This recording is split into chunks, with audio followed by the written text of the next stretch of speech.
Obrigado, Sr. Presidente, Srs. Deputados.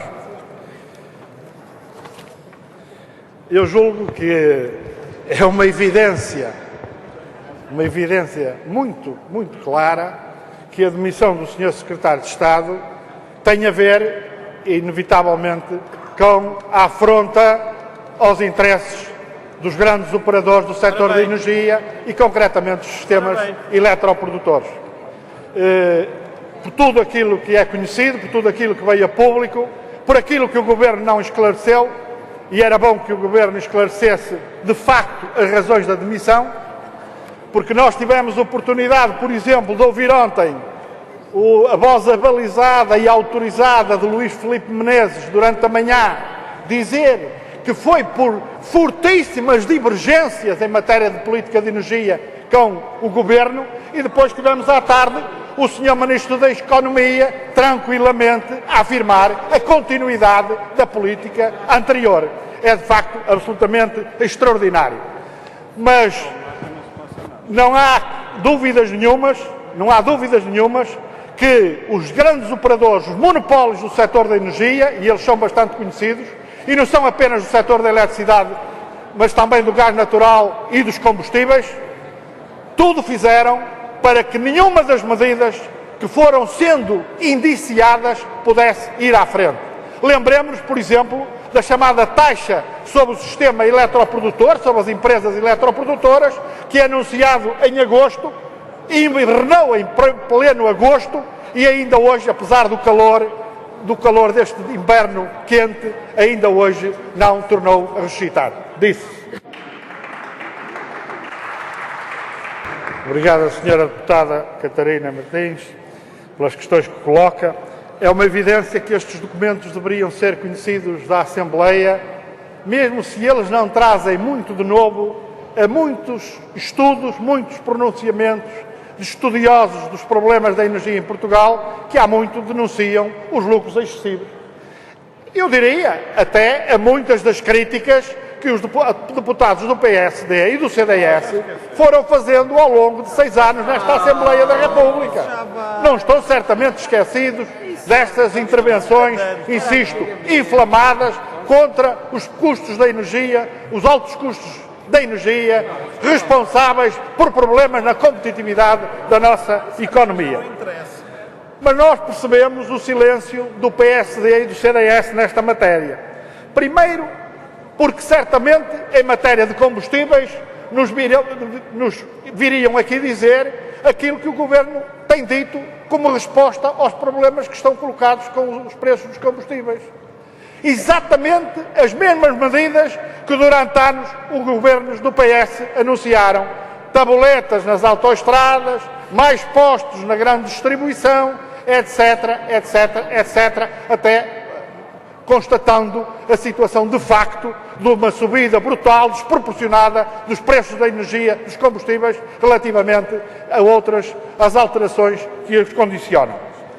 E mais, viriam aqui também certamente dizer-nos, relativamente ao setor elétrico, a extraordinária afirmação ontem do Secretário de Estado, Carlos Moedas, dizendo e remetendo as alterações, as medidas para negociações bilaterais com os operadores, não unilaterais. Unilaterais é contra os trabalhadores portugueses, contra os reformados portugueses, contra os utentes do Serviço Nacional de Saúde.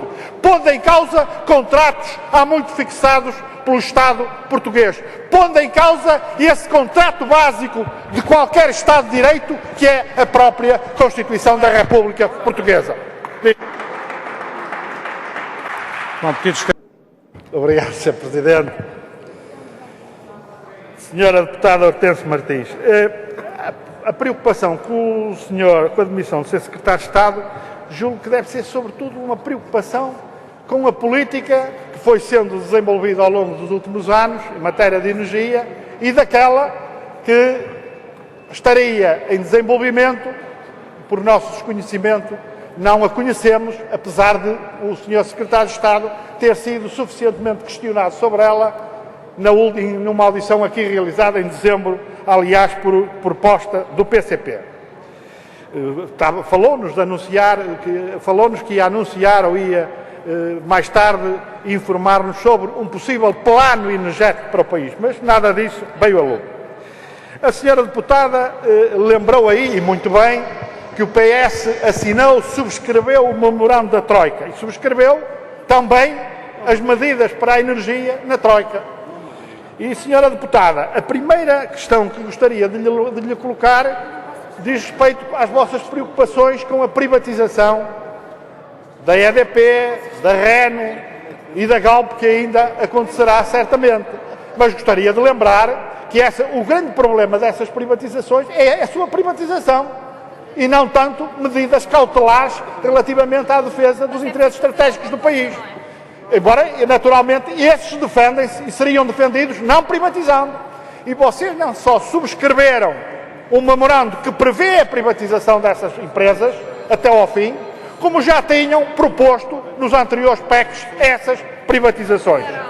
Em segundo lugar, senhora deputada, eu acho muito interessante que o PS descubra agora que havia sobrecustos nos preços da energia, nas tarifas da energia.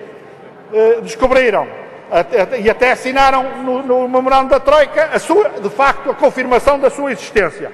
Ó, senhora deputada, mas muitos desses sobrecustos foram invenção de alguns senhores que hoje se sentam aí na sua bancada. Exatamente. Por exemplo, a garantia de potência, ou uma invenção do ex-secretário de Estado, de Estado Carlos Zorrinho, a garantia de potência que custa aos consumidores de energia elétrica 60 a 70 milhões de euros por ano. Foi uma invenção do governo do PS. E outras, a atualização como passou a ser feita a atualização dos terrenos das barragens, os incentivos excessivos relativamente às renováveis. Eu vou terminar, Sr. Presidente. E, portanto, é justo, é adequado que os senhores agora batam com a mão no peito, penalizando-se daquilo que vocês próprios fizeram enquanto estiveram no governo, em que são naturalmente responsáveis com o governo, com o PSD e o CDS, pelos preços excessivos. Pelos preços excessivos não é só os que estamos a pagar agora, é que pagamos há mais de 30 anos neste país pela energia elétrica e pelos combustíveis. Obrigado, Sr. Deputado Nuno Matias, pelas questões que refere. Eu poderia retorquir-lhe com uma pergunta. O Sr. Secretário de Estado da Energia não estava interessado em governar? Todo aquele conjunto de medidas que ele foi indiciando não faziam parte desse governo, nem de medidas do governo? É uma questão a que os senhores precisavam de responder. Ora bem. E precisavam, de facto, de esclarecer se há uma continuidade dessa política. Por que razão? É que uma voz, não é uma voz qualquer, como o senhor sabe, e vou repetir, Luís Filipe Menezes disse ontem que havia fortíssimas, eu cito, divergências fortíssimas, SIC, entre o secretário de Estado e e os membros do governo ligados a responsáveis pela política de energia. Ó, senhor deputado, os fantasmas do PCP são fáceis hoje de constatar. E são fáceis hoje de constatar e de mostrar que de facto não são fantasmas, como não eram fantasmas as denúncias que fizemos ao longo destes anos sobre os lucros excessivos, os superlucros, os lucros de monopólio e oligopólio deste conjunto de operadores do setor da energia. Não é por acaso que é o senhor deputado a responder-me ou a questionar-me depois da declaração política que fiz. O senhor deputado não esteve aqui, penso eu, nas últimas legislaturas, porque poderiam ser os deputados do PSD ou do CDS que tantas vezes nos acusaram de nós não querermos que essas empresas tivessem lucros, de que o que gostaríamos era de ver a EDP falida e a Galp falida. E esses é que eram os fantasmas do PCP. Hoje comprova-se que, de facto, ao longo destes anos, particularmente depois dos processos da privatização e liberalização dos operadores do setor da energia, os portugueses, a economia portuguesa, os setores produtivos, os setores exportadores pagaram tarifas de eletricidade, tarifas do gás natural, preços dos combustíveis completamente exagerados, brutais. O senhor deputado sabe por acaso qual foi a evolução dos resultados líquidos, dos lucros líquidos da Galp, depois que um governo do PSD, CDS, Durão Barroso, Paulo Portas, liberalizou os preços dos combustíveis em 2004? Os lucros da Galp desde essa data mais que quintuplicaram, senhor deputado. E estes é que são os fantasmas do PCP. Mas vocês é que têm que tomar as medidas, ou deviam tomar as medidas, para pôr fim a este escândalo que tão gravemente penaliza a economia nacional. Como Sr. Presidente.